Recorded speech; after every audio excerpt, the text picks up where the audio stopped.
All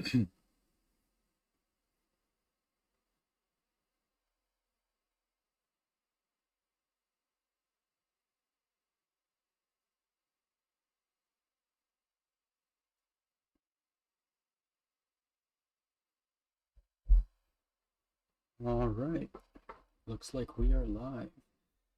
Welcome to another stream of the Marxist reading community. Um, I so funny enough, um, I realized that the piece that I picked for today is different from the suggestions that I gave last week. Um, but I think that the piece that I picked is actually better than the options that I had laid out. We're still going to get to those, but I think that this one is better in that is more it's more philosophical, or at least it's more grounded in the ideas that are fundamental to Marxism. So it's shorter. It's more. Um, it'll give us more of a framework to work with, and is a bit of a tease for things to come. So uh, yeah, I think, and it's by one of the greatest authors of Marxism, um, Vladimir Lenin. He was a Russian Marxist and is very famous and one of many people's favorite authors. Um, we'll eventually get to read more of him, but today we get to read some of his work. Um, I guess before we start, I do want to just touch on some stuff that's going on, some um, topics that are going on. Uh, just want to express some solidarity with the people in Palestine.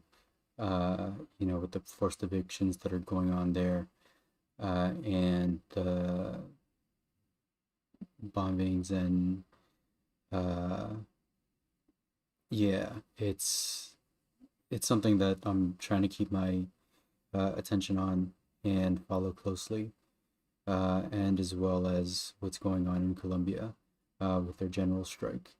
My understanding is that they're continuing the general strike there, and it's been about 2 weeks now, which is pretty significant amount of time uh, to keep up a movement like that. So they're showing some resiliency, and credit to them because that is not an easy thing to do. So yeah, sending solidarity their way because they need it, and we should look to them for inspiration and for resiliency, um, because these are difficult times for us all, and it's unpredictable in terms of what society has in store for us. So it's good to be plugged into what the people of the world are going through, and to be in solidarity um, with working people everywhere, because I think something that we have to keep in mind is that we are all humans first and foremost. It's solidarity is a very, very important fundamental thing to keep in mind, and not to lose sight of. Uh, so, as best as you can, for as much bandwidth as you can, try to stay plugged in, and to keep people in your thoughts, and to remain aware of what's going on, and if there are any rallies or protests, uh, you know, or any demonstrations showing solidarity with people around the world, then it's just something to show, show your support So do what you can and definitely encourage that. But on to the show. All right, so today we're going to read The Three Sources and Three Component Parts of Marxism by Vladimir Lenin. Here we go. Throughout the civilized world, the teachings of Marx evoked the utmost hostility and hatred of all bourgeois science, both official and liberal, which regards Marxism as a kind of pernicious sect. And no other attitude is to be expected, for there can be no impartial social science in a society based on class struggle. In one way or another, all official and liberal science defends wage slavery, whereas Marxism has declared relentless war on that slavery. To expect science to be impartial in a wage slave society is as foolishly naive as to expect impartiality from manufacturers on the question of whether workers' wages ought not to be increased by decreasing the profits of capital. But this is not all. The history of philosophy and the history of social science show with perfect clarity that there is nothing resembling sectarianism in Marxism, in the sense of its being a hidebound, petrified doctrine, a doctrine which arose away from the high road of the development of world civilization. On the contrary, the genius of Marx consists precisely in his having furnished answers to questions already raised by the foremost minds of mankind. His doctrine emerged as the direct and immediate continuation of the teachings of the greatest representatives of philosophy, political economy, and socialism. The Marxist doctrine is omnipotent because it is true. It is comprehensive and harmonious and provides men with an integral world outlook irreconcilable with any form of superstition, reaction, or defense of bourgeois oppression. It is the legitimate successor to the best that man produced in the 19th century, as represented by German philosophy, English political economy, and French socialism. It is these three sources of Marxism, which are also its component parts, that we shall outline in brief. First, the philosophy of Marxism is materialism. Throughout the modern history of Europe, and especially at the end of the 18th century in France, where a resolute struggle was conducted against every kind of medieval rubbish, against serfdom in institutions and ideas, materialism has proved to be the only philosophy that is consistent, true to all the teachings of natural science, and hostile to superstition, cant, and so forth. The enemies of democracy have, therefore, always exerted all their efforts to refute, undermine, and defame materialism, and have advocated various forms of philosophical idealism, which always, in one way or another, amounts to the defense or support of religion.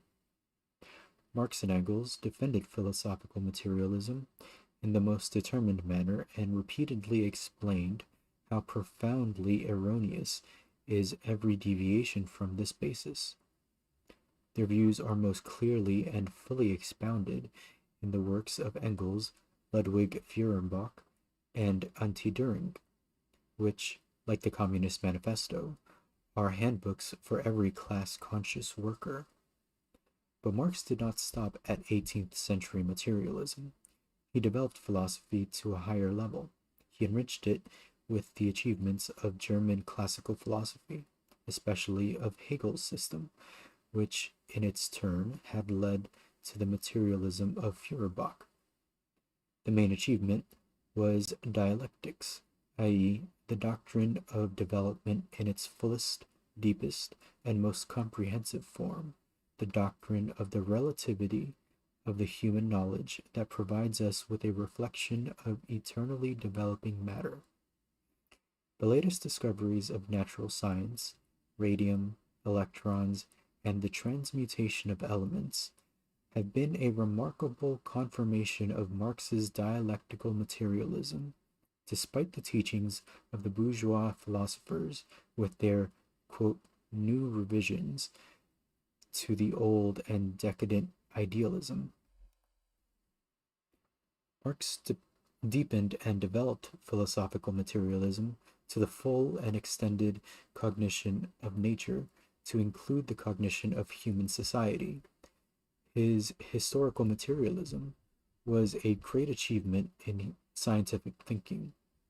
The chaos of arbitrariness that had previously reigned in views on history and politics were replaced by a strikingly integral and harmonious scientific theory, which shows how, in consequence of the growth of productive forces, out of one system of social life, another and higher system develops, how capitalism, for instance, grows out of feudalism.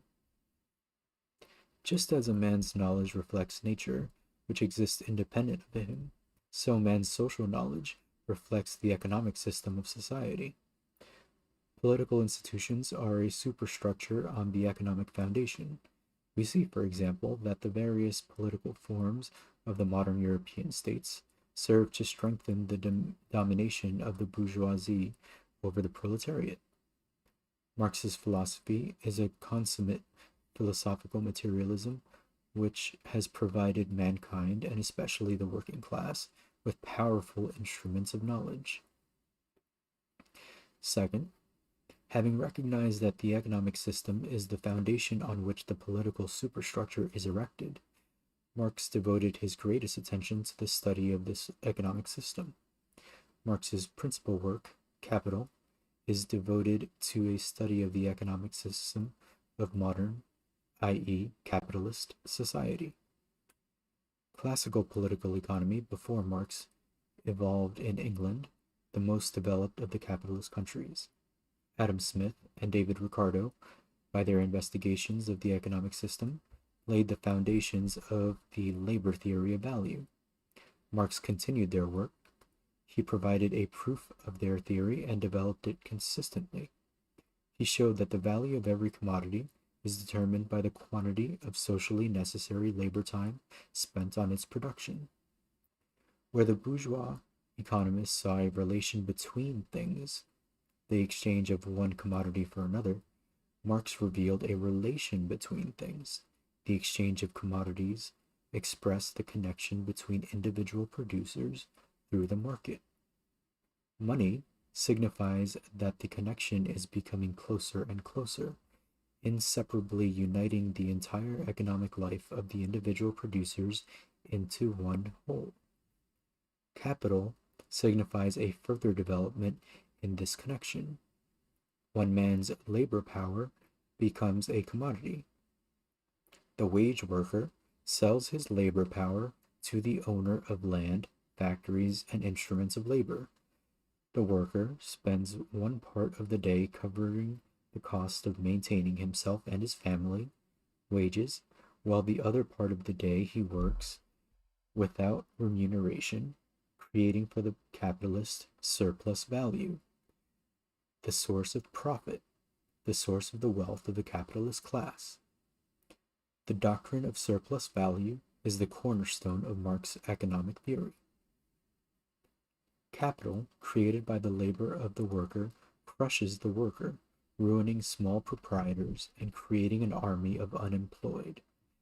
In industry, the victory of large-scale production is immediately apparent, but the same phenomenon is also to be observed in agriculture, where the superiority of large-scale capitalist agriculture is enhanced, the use of machinery increases, and the peasant economy, trapped by money capital, declines and falls into ruin under the burden of its backward technique.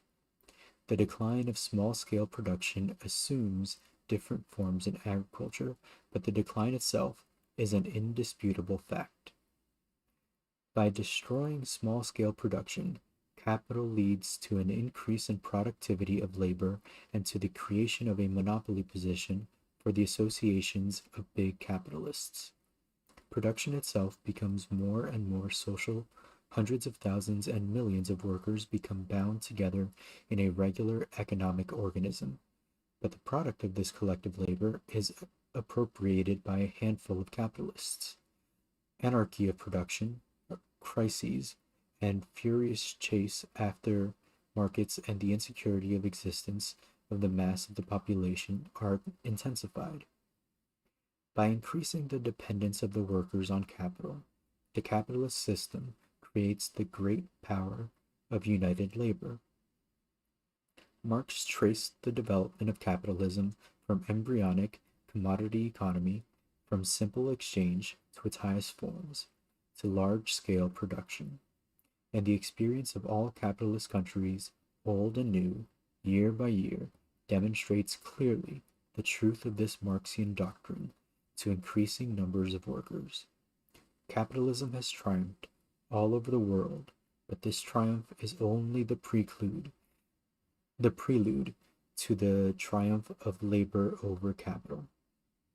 Thirdly, when feudalism was overthrown and, quote, free, unquote, capital society appeared in the world, it at once became apparent that the freedom meant a new system of oppression and exploitation for the working people.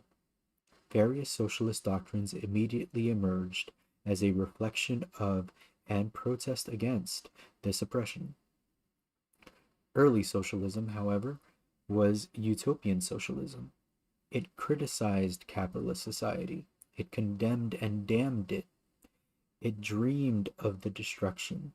It had visions of a better order and endeavored to convince the rich of the immorality of exploitation. But utopian socialism could not indicate the real solution. It could not explain the real nature of wage slavery under capitalism. It could not reveal the laws of capitalist development or show what social force is capable of becoming the creator of a new society. Meanwhile, the stormy revolutions which everywhere in Europe, and especially in France, accompanied the fall of feudalism, of serfdom, more and more clearly revealed the struggle of classes as the basis and the driving force of all development. Not a single victory of political freedom over the feudal class was won except against desperate resistance. Not a single capitalist country evolved on a more or less free and democratic basis except by a life and death struggle between the various classes of capitalist society. The genius of Marx lies in his having been the first to deduce from the lesson world history teaches and to apply that lesson consistently. The deduction he made is the doctrine of the class struggle. People always have been the foolish victims of deception and self-deception in politics, and they always will be until they have learnt to seek the interests of some class or other behind all moral, religious, political, and social phrases, declarations, and promises. Champions of reforms and improvements will always be fooled by the defenders of the old order until they realize that every old institution, however barbarous and rotten it may appear to be, is kept going by the forces of certain ruling classes, and there is only one way of smashing the resistance of those classes, and that is to find in the very society surrounding us the forces which can, and, owing to their social position, must constitute the power capable of sweeping away the old and creating the new, and to enlighten and organize those forces for the struggle. Marx's philosophical materialism alone has shown the proletariat the way out of the spiritual slavery in which all oppressed classes have hitherto languished. Marx's economic theory alone has explained the true position of the proletariat in the general system of capitalism. Independent organizations of the proletariat are multiplying all over the world, from America to Japan, and from Sweden to South Africa. The proletariat is becoming enlightened and educated by waging its class struggle. It is ridding itself of the prejudices of bourgeois society. It is rallying its ranks ever more closely and is learning to gauge the measure of its successes. It is steeling its forces and is growing irresistibly.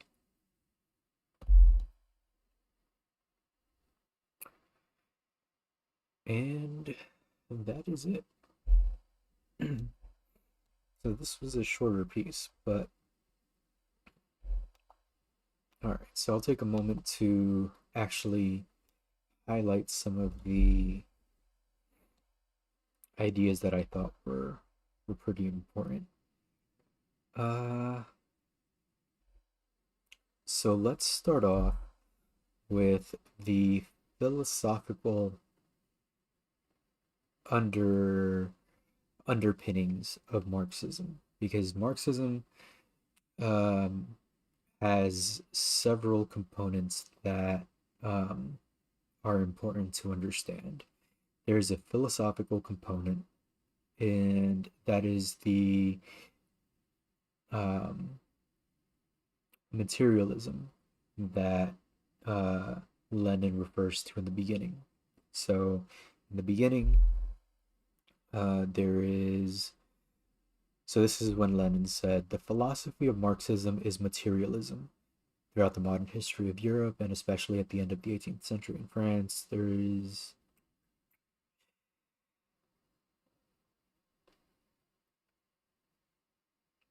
all right, I'll give you a summary. So, the idea is that, philosophically speaking, the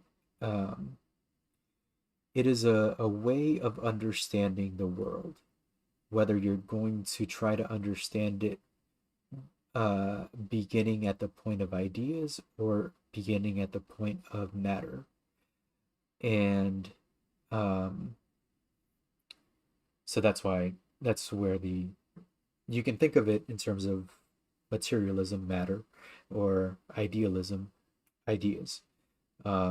That's one way to kind of ground those two concepts, and that's why a little later into the piece, he says how idealist and idealism tends to go into the territory of being proponents and defenders of religion, because the way it tends to play out is like in the beginning there was a concept of God. It's a conceptual understanding of what is, whereas a materialist understanding is, you wouldn't use that approach. It's more concrete.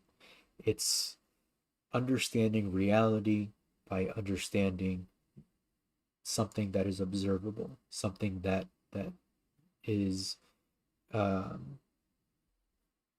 that you can understand, and is knowable. And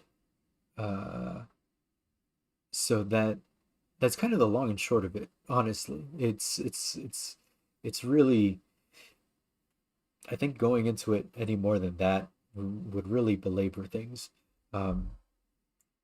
Like because like I it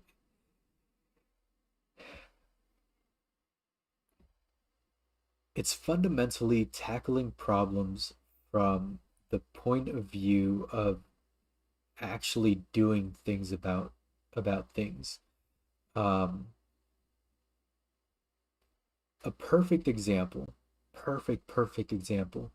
is in politics when the reaction to, say, a like a gun violence, and the reaction by a politician is thoughts and prayers. When they are in the best position to literally do something about the issue, that that is a, you can take that as an representation of the direction that a materialist would take versus what the direction of an idealist would take. An idealist would do thoughts and prayers. That is hoping for the best without actually doing anything. A materialist would say, okay, how can we write laws in a way that will actually solve the problem in a material way? It is fundamentally understanding that in order for things to change, things need to get done. Um, so that is another example of the long and short of the difference between materialism and idealism. Uh, he teased, and it. I wish he would have done a little bit more on dialectics, but dialectics is another fundamental concept to Marxism, but it's one that is um, uh, added to, um, that builds on materialism. Dialectics, um, to put it, to give you a preview, because this is something that we're going to see again, is to understand that the world is in a constant state of change. Um, and that when you're trying to understand something, you have to also understand that there are forces at play that are changing it. Um, and you have to take into account the um, forces at play and the impact that those forces have on that thing. And so this is where you go from something that is a philosophy that you can sort of accept, like materialism, into philosophy that is more something that you can do, or you can practice. Um, Dialectics is something that um, begins to take form of a methodology that um, can be useful if you can learn to think this way. Um, and he makes a comment later on in the article that I think perfectly highlights why this is a worthwhile thing to uh, learn to do. So right at the very end, he says, people always have been the foolish victims of deception and self deception in politics, and they always will be until they have learnt to seek out the interests of some class or other behind all moral, religious, political, and social phrases, declarations, and promises. Okay, this is a great sentence.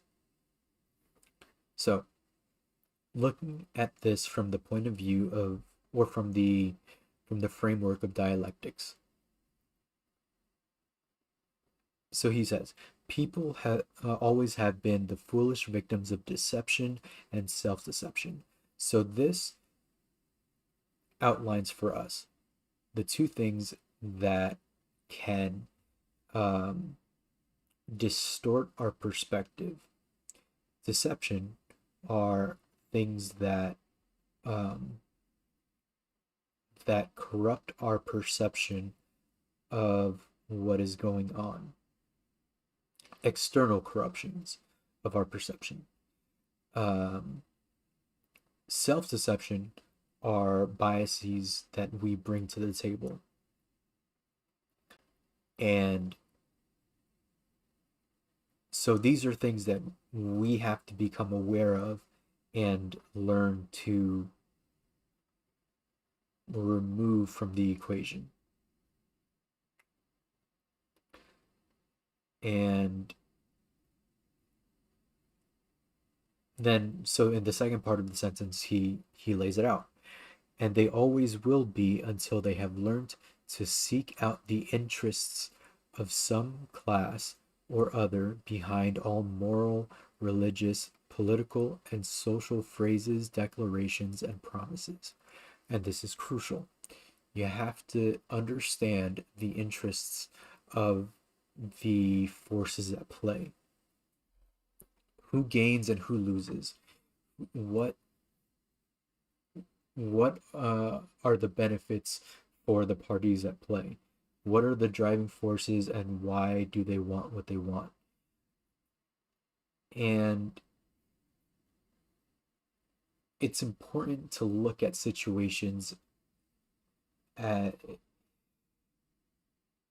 in a neutral light as best as you can, um, so that you can understand the forces at work.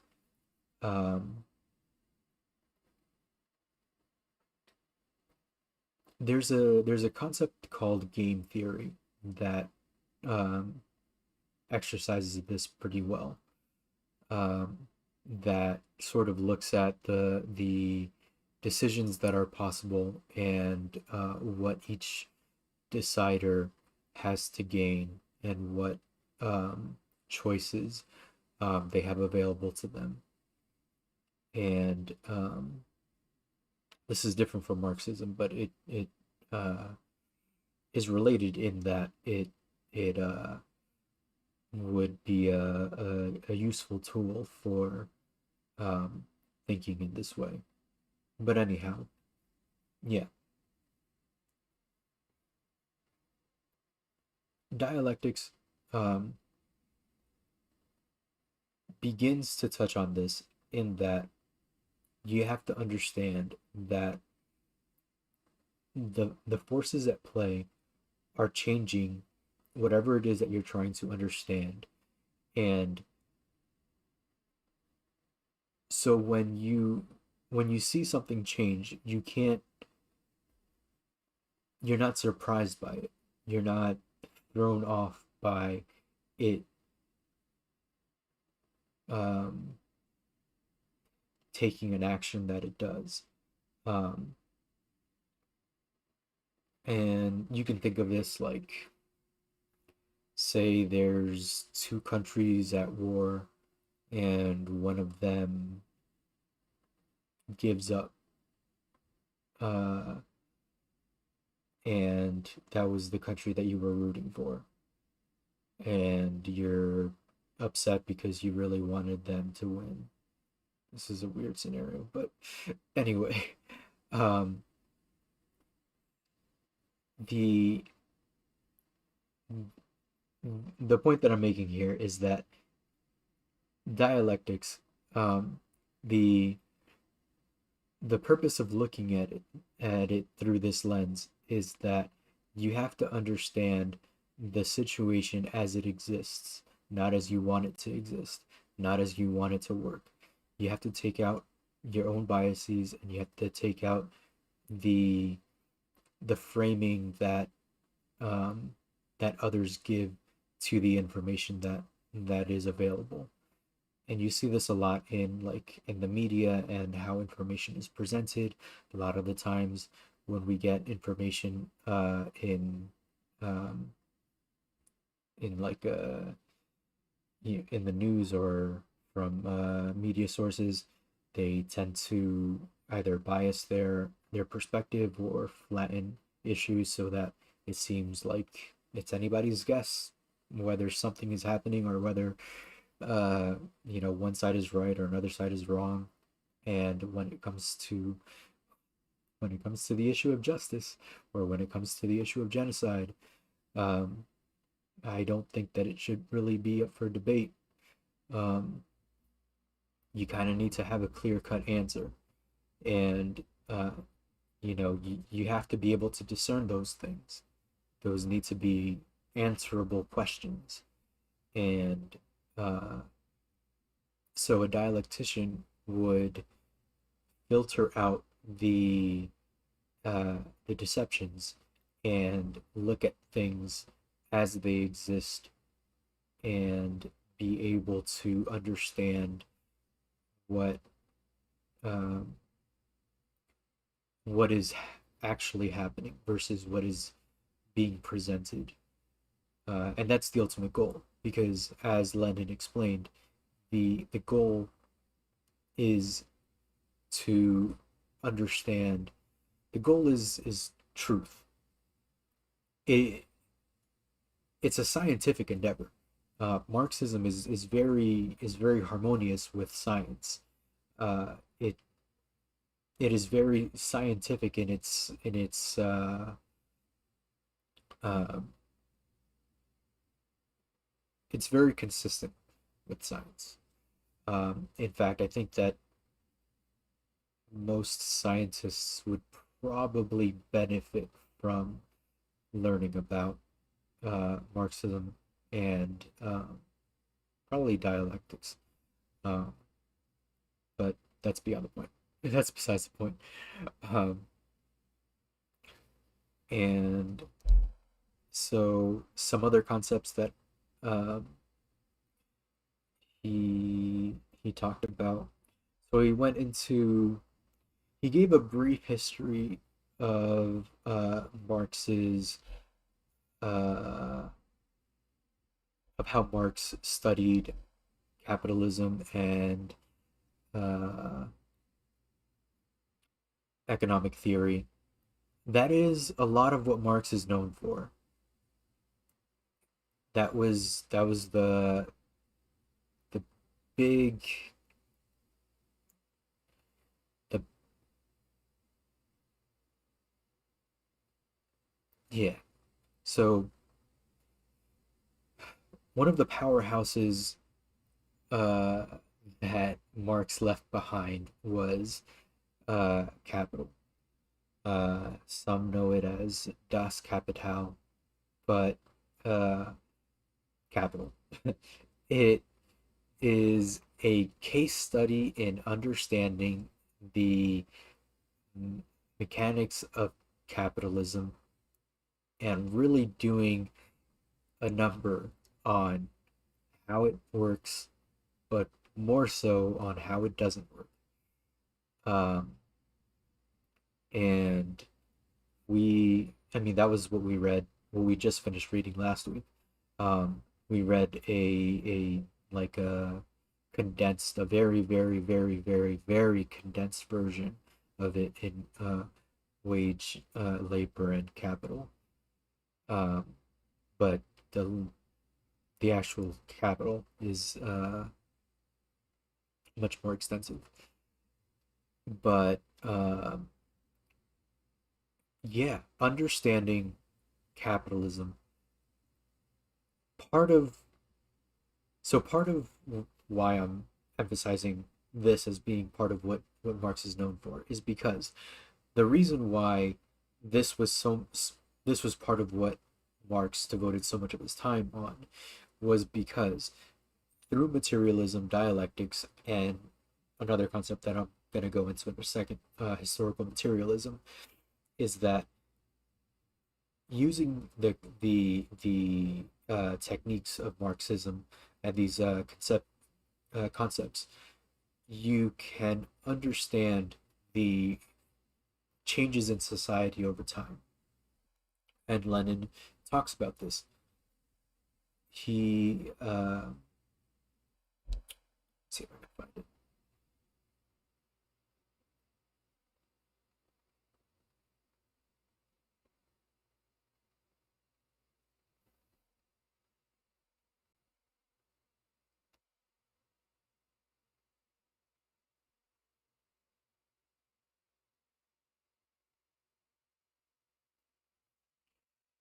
He says, the genius of Marx lies in his having been the first to deduce from this lesson of history, of world history, teaches us, and to apply that lesson consistently. The deduction he made is the doctrine of the class struggle.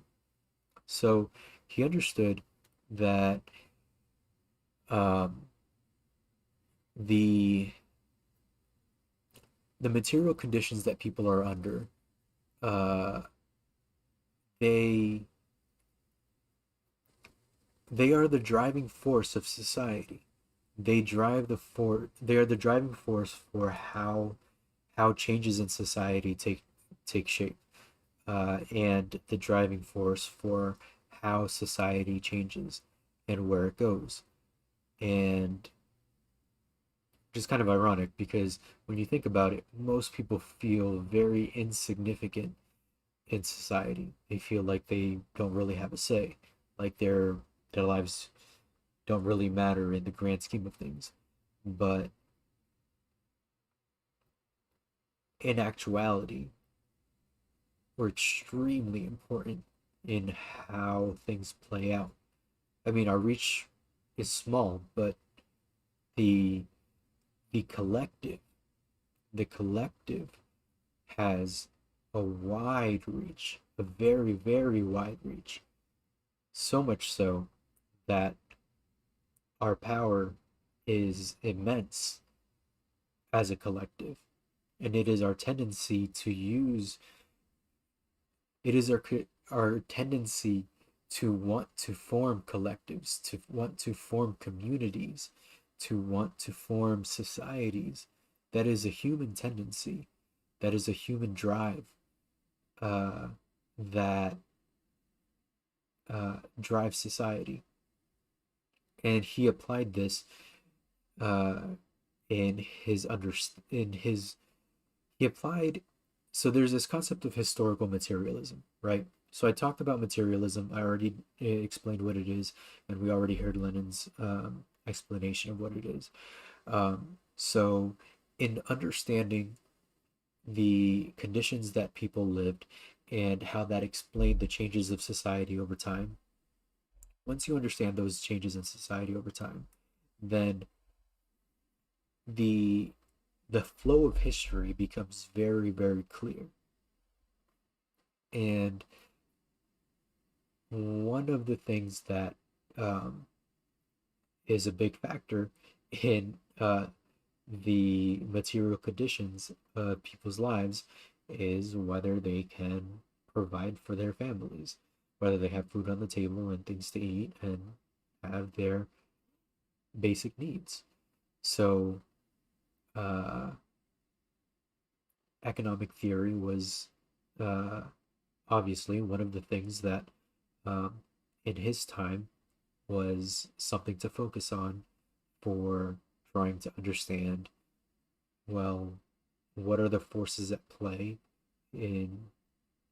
in his time.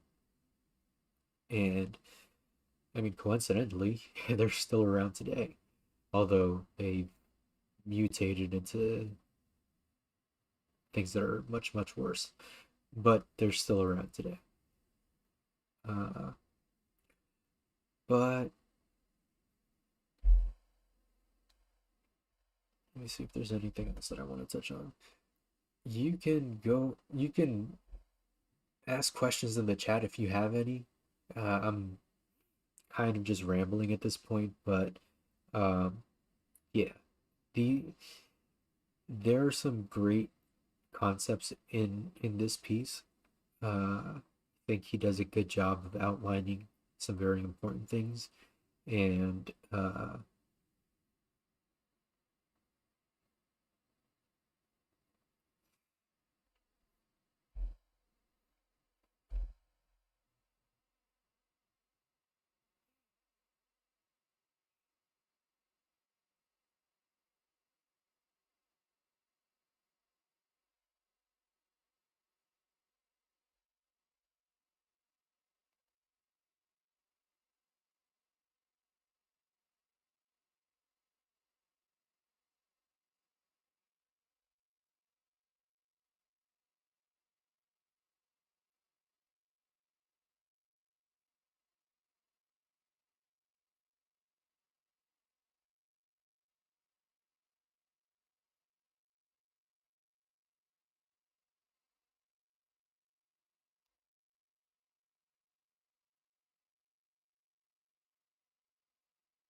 So there's some stuff here that we already heard about from the last reading that we went through. So he talks about the doctrine of surplus value as the cornerstone of Marx's economic theory, and he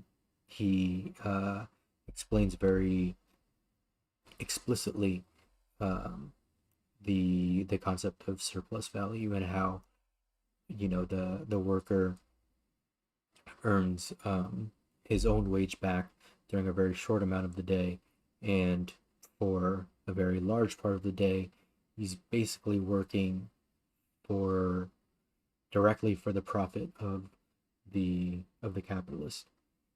Uh, and we saw Marx explain that in Wage, Labor, and Capital.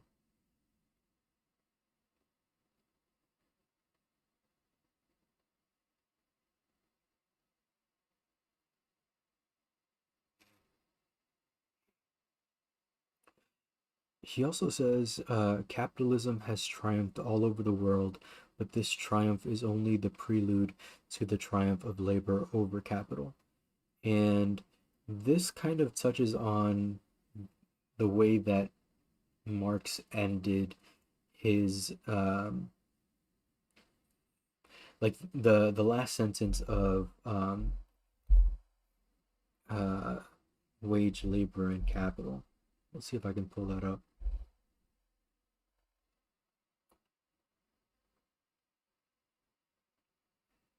He says, we thus see that if capital grows rapidly, competition among the workers grows with even greater rapidity, i.e., the means of employment and subsistence for the working class decrease in proportion even more rapidly. But this notwithstanding, the rapid growth of capital is the most favorable condition for wage labor.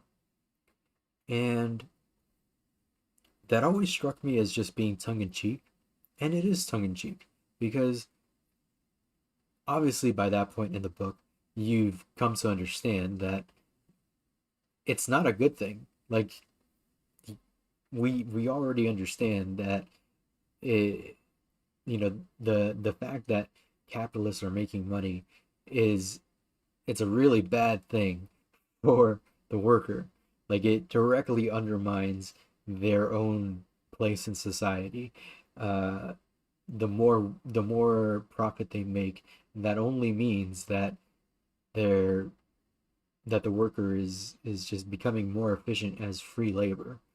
Like just basically getting closer and closer and closer to working for free, which is an insane concept. It's literally how close can you get to being a slave?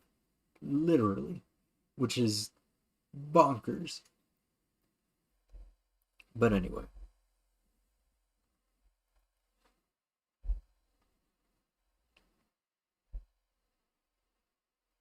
but the so the reason why it's tongue in cheek though is because